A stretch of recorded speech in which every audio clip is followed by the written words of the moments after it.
Um, my name's Spike with Me First and the Gimmes from San Francisco, California, and we are coming to Australia under the auspices of our Band of the Long Weekend tour, and right soon at that.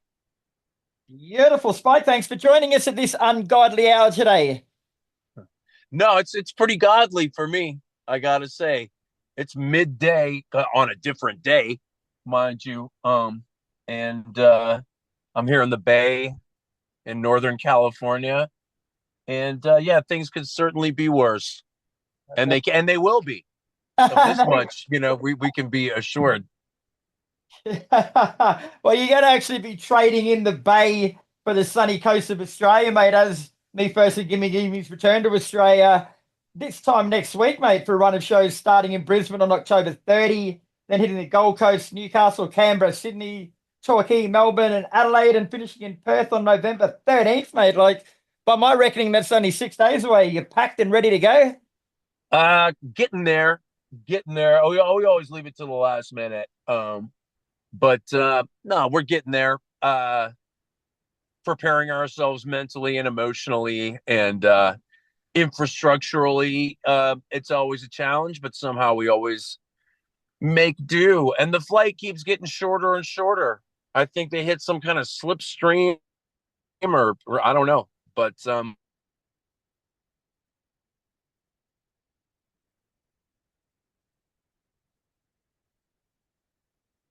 it is.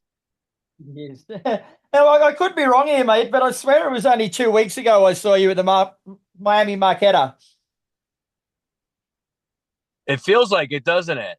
And what a great venue too. What a weird, great venue and a cool little like enclosed market. You guys do those English like arcade style markets really well. Like the one in Adelaide is has got to be one of my favorites in the world, and I can't wait to go back there.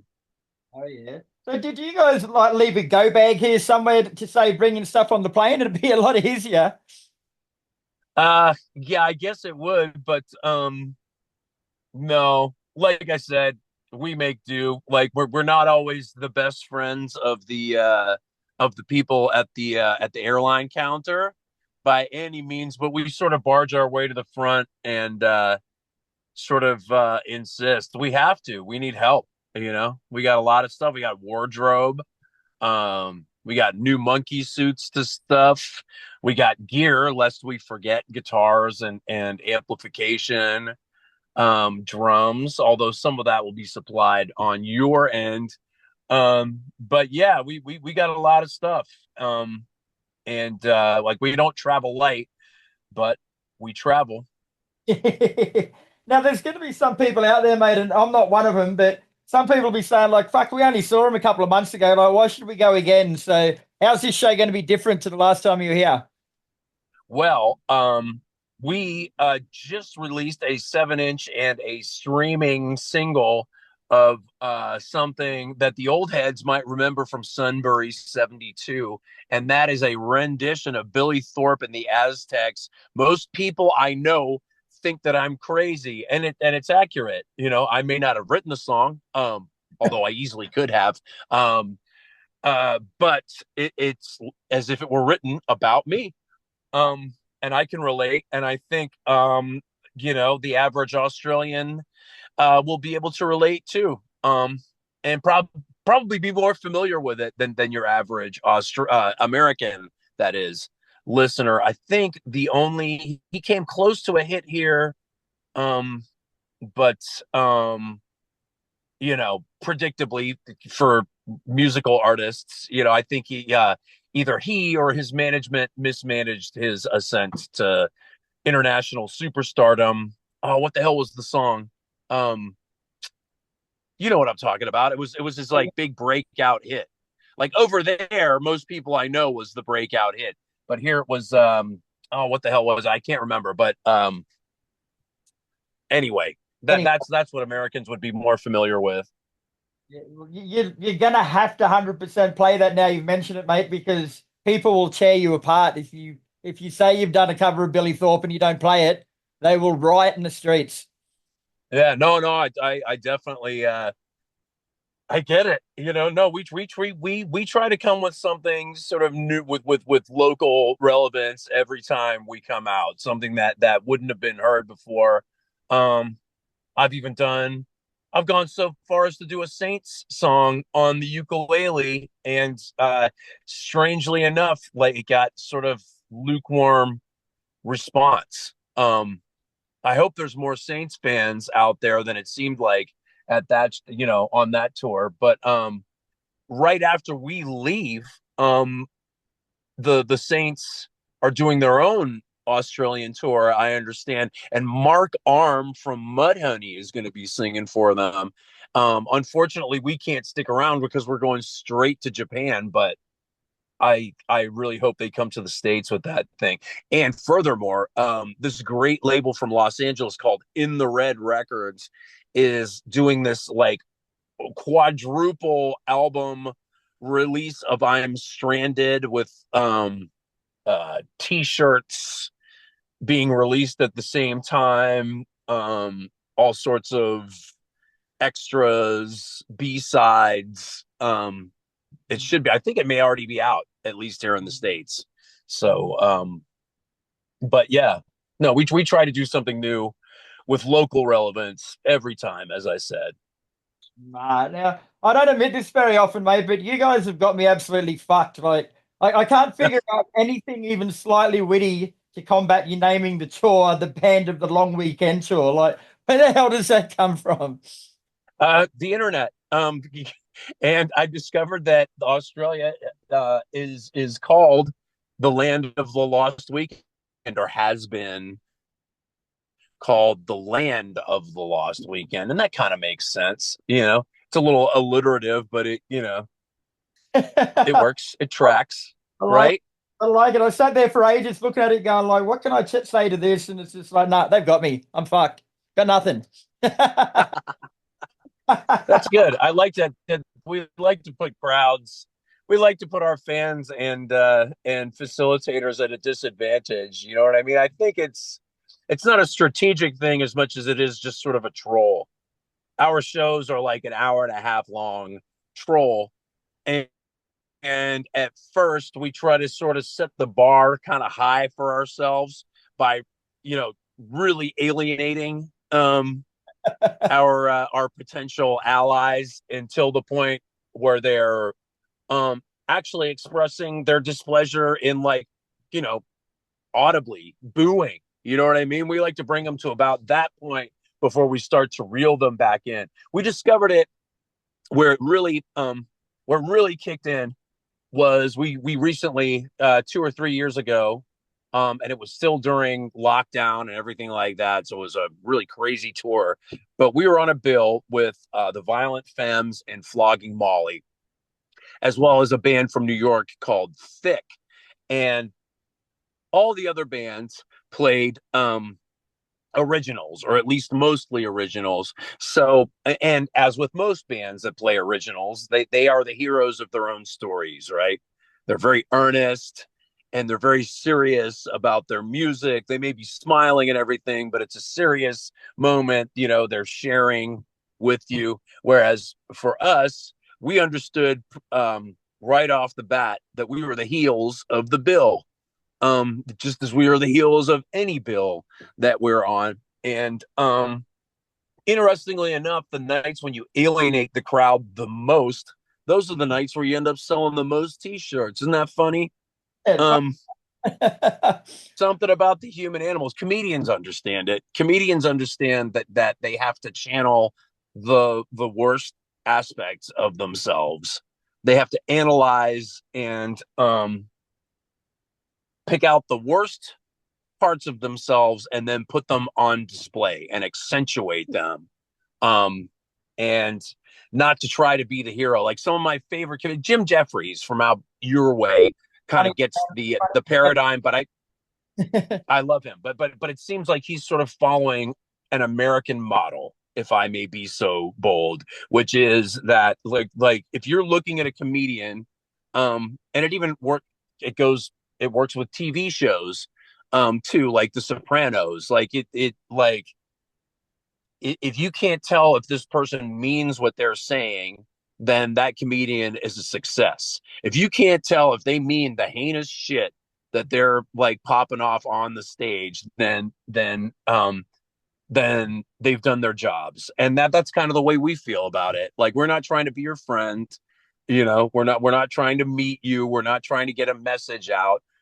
Um, other than, you know, we got the mic and the public address system and We're you loud. don't. We're That's loud. that's the only message. That's the only message we're bringing to the people. And I think that's the only message ultimately that anybody really wants. You know what I mean? Like when did punk or so-called punk devolve into where it is, like the notion of like middle to upper class white men bitching at me and screaming about how unfair the world is. Like, who fucking needs that, man? You know what I mean? Like, it's Yeah. not, it doesn't, I'd rather show people a good time. So true. Here's one right out of left field for you, mate. I only thought of it while you was talking then, but have you ever considered like maybe doing a Jim Jeffries skit and doing that to music and punking that up, or like some comedian skit and turn that to music? That'd be fucking different. Oh, that's interesting. So there's this guy Mono Neon, he's on Instagram and he's played with like funk giants. Um, and he's just a famous bass player in his own right. But he also has a thing where he posts this stuff online where there are these like viral videos of somebody giving like a famous speech, but it's famous because it's shitty, like and then or like a Karen having a breakdown or something like that. And then he plays a bass accompaniment to it and then adds all these different layers to it and then plays the video and plays along with the video. And it's definitely something, it's definitely something that's happened before. I don't know, man. I like classical pop structure, like my favorite punk music is just sort of sped up pop music, you know? Like, and I'm not talking like 90s pop punk is not really my thing. Um, Even though my band kind of comes out of that world. To me, pop punk is like the Ramones or the Buzzcocks, like it's just, but that being said, I love classic pop music structure. So I think that would always be where our covers are going to come from, especially sort of like outsider pop or like weirdo pop, which in the 70s, it was weird. Like the sound profile didn't always necessarily match the tone of, say, like the theme of the vocals or the lyrics, if that makes any sense. Like Alone Again, naturally, it just, you only had songs like that in the 70s, or Seasons in the Sun, Yeah. like this happy-go-lucky song about cancer. Like I think that the 70s, but it's still pop music, still with pop structure. um and after sort of like the hippie freak out of the late 60s, the music of the 70s was certainly informed by that, but I think it and pop and it just, I don't know, I love the music from that period, and if I could, I would only cover stuff from then, but that's why I have a second and third opinions. And then you also bring in with you the self-proclaimed last punk band, the Dwarves, right? Have you ever called them out on that title? um no, because Blood, Guts, and Pussy is such a perfect record to me that and not and I love a lot of their other records too, but like very few of us get to do something as important and relevant as Blood, Guts, and Pussy was and remains.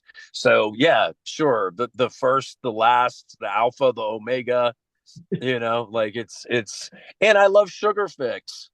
Sugar Fix is, kind of like a grungy pop record, but still a Dwarves record.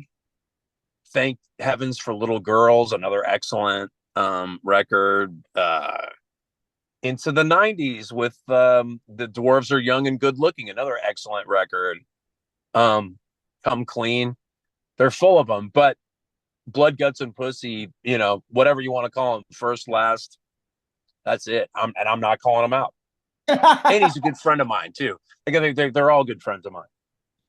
Fair enough. Now, you guys released your latest album earlier this year called, yeah, I can't even read my writing this time of day. Called Me First The Gimmes at Madison's Q something. Like I remember We blow it. Me First and the Gimme Gimmes blow it at Madison's Quinceañera, which is a 15th birthday party for a young girl. And that is to mark her passage into womanhood. And the whole family comes out. There's kegs, there's liquor, there's everything, party favors, there's drunk uncles, and I've always wanted to play one. We played a bar mitzvah, and we're a cover band. You know what I mean? We're not above playing. Like no event is too obscure or ignominious for a cover band that's worth its salt, and that's what I like to think that we are. And so yeah, we played a quinceañera party. There were no fans of ours there, so it was.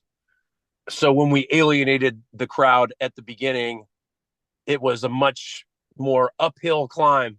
It was a much bigger challenge to get them back into the fold. But we did, and I think that sort of like that arc makes for exciting listening more so than say like Frampton Comes Alive, you know? Like if we were to do anything on one of our records to sort of post-production stuff, we'd be taking applause away. Whereas like Peter Frampton would be adding it. Because I think it's much funnier to hear people that, they don't know who the band is. They maybe think that her dad hired the wrong band or something, because that's what honestly what it felt like. If you ever see the movie Parenthood with Steve Martin, do you remember when when the stripper shows up instead of the cowboy?